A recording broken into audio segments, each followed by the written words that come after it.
Hello and welcome to आपके अपने channel क्रिक मंत्रा में एक बार फिर से स्वागत है। आज हम बात करेंगे इंडिया और ऑस्ट्रेलिया के बीच खेली गई T20 5 मैचों की सीरीज को लेके रिव्यू करेंगे। पूरी सीरीज में क्या हुआ क्या नहीं हुआ, क्योंकि ज़्यादा वीडियो अपन बना नहीं पाए इस सीरीज को लेके। हर मैच का 2 मैच तो वॉश आउट भी हो गए, पहला और लास्ट। बीच के एक मैच का शायद तक रिव्यू किया था हमने। बाकी जो भी नहीं है वो आज उस डिटेल में बात करते हैं कि पूरी सीरीज में क्या रहा क्या नहीं रहा। एक तो पूरी सीरीज में टू मच एक्सपेरिमेंट रहे, जिनके चलते ज्यादा किसी का कोई वो खास ऐसा परफॉर्मेंस नहीं आया जिस पे बात की जाए। हाँ, अभिषेक शर्मा जिनका काफी अच्छा परफॉर्मेंस रहा है इस सीरीज में। ओवरऑल उनका हर सीरीज में जब तक जितना वो खेले हैं उनका अच्छा परफॉर्मेंस रहा है, और उन्होंने सेकंड फास्टेस्ट 1000 रन पूरे करने वाले T20 में इंडिया की ओर बल्लेबाज बन गए। इससे पहले सबसे फास्ट विराट कोहली के नाम है। अभिषेक शर्मा ने इस सीरीज में 163 रन बनाए। दूसरा सबसे ज्यादा टॉकिंग पॉइंट रहा पूरी सीरीज को लेके शुभमन गिल। वनडे हो चाहे T20 हो, T20 में क्यों है, हाँ वो उनका सवाल है उस पे, क्योंकि उनकी वजह से जायसवाल जैसे बल्लेबाज बाहर है और उनका बाहर होना नहीं बनता, पर वो है क्योंकि इनको वही पोस्टर बॉय बनाना है, तो उस चक्कर में इनको खिलाया जा रहा है। उनके पूरी सीरीज में परफॉर्मेंस देखा जाए तो दोनों मैचों में बारिश आई है, उस दोनों में ही उनका इंटेंट नजर आया और उनमें बारिश आ गई, तो किस्मत खराब है उनकी। बाकी चौथे मैच में उन्होंने रन बनाए थे, पर स्ट्राइक रेट को लेके सवाल थे और वाजिब थे। कम एटलीस्ट स्ट्राइक रेट आपका 140 होना चाहिए, वो नहीं था उनका। 110 110 के स्ट्राइक रेट से उन्होंने बनाए थे, पर वो एटलीस्ट मैच जीत गए तो फिर वो जस्टिफाई हो जाता है कि पिच ऐसी थी वैसी थी, तो वो उस वजह से। बाकी कुछ खास नहीं रहा उनका। सीरीज में 132 ही रन बनाए उन्होंने। बाकी मिडिल ऑर्डर में टू मंथ एक्सपेरिमेंट रहे।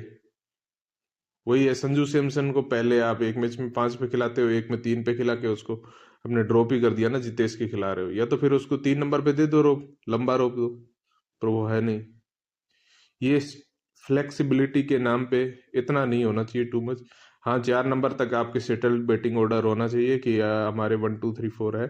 उसके बाद आप फ्लूटर यूज कर सकते हैं, और वही फ्लूटर की वही होता है फ्लूटर का यूज कि हाँ उस वक्त आपको किस टाइप के बैट्समैन की जरूरत है, उसको आप ऊपर नीचे कर सकते हो, पर इतना नहीं कि आप तीसरे नंबर से ही शुरू हो जाओ। इससे स्टेबिलिटी नहीं, अनस्टेबिलिटी होती है टीम में और किसी की परफॉर्मेंस भी नहीं आ पाती। सबसे बड़ा प्लस पॉइंट देखा जाए तो इस सीरीज में वॉशिंगटन सुंदर है, जिन्होंने 3 मैच खेले हैं, 61 रन बनाए हैं। उनका स्ट्राइक रेट भी सबसे ज्यादा है, 203 का। और उन्होंने कुल मिला के 3 इनिंग में 8 ही बॉल किए हैं, मतलब 1.2 ओवर ही किए हैं, और 3 विकेट भी है। तो सबसे बड़ा इम्प्रेसिव अगर किसी को देखा जाए इस सीरीज में तो वो वॉशिंगटन सुंदर है। अभिषेक शर्मा तो हर सीरीज में ही होते हैं, हर मैच में जितने वो खेले हैं उनमें है, पर सबसे ज्यादा है तो वो सी है।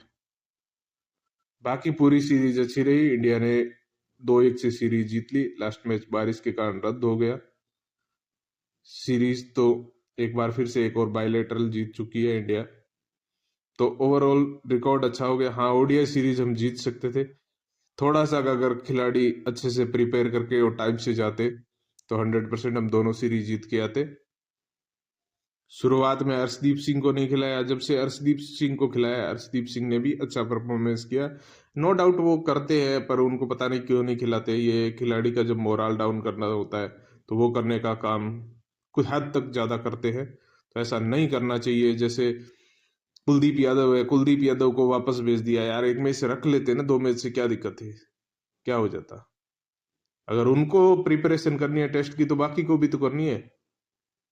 तो ये नहीं, थोड़ा सा कि कुछ चीजें हैं जिन पे काम ध्यान देना चाहिए और उन पे काम करना चाहिए। बाकी सीरीज काफी अच्छी रही।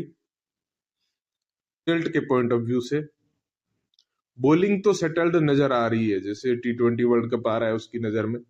बाकी थोड़ा बैटिंग में कुछ चीजें हैं जिन पे काम, मतलब एक स्टेबिलिटी होनी चाहिए कि ये हमारे हैं 1 2 3 4 एटलीस्ट वो पता होना चाहिए।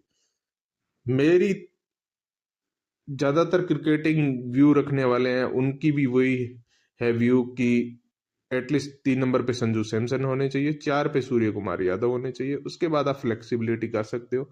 अगर संजू को खिल ले रहे हो 15 के स्कोर में, तो फिर संजू को खिलाओ आप 3 पे। वो राजस्थान रॉयल्स के लिए भी तो 3 पे ही खेले है ना, तो किया है ना उन्होंने परफॉर्मेंस, तो यहाँ भी करेंगे।